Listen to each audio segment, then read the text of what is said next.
Thina njengeqembu le-EFF lathi silokuthokoza okukhulu lokubonga okukhulu sibonga amaqhawe alwela inkululeko ilizwe lethu eleseZimbabwe.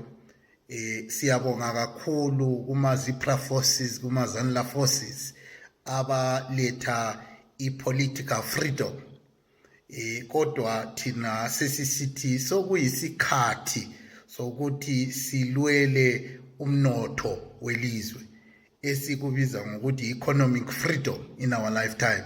So we recognize the awards that have been given to all the freedom fighters. We encourage ukuthi hayi i-Heroes Acre i-recognition yama-heroes aseZimbabwe i-recognition okufuze ihlonitshwe ngumuntu wonke, ngoba amadoda lawa, labo mama, labo sisi, labo bhuti bazinikela ukuthi befele inkululeko. Yikho ngakho sinje namhlanje.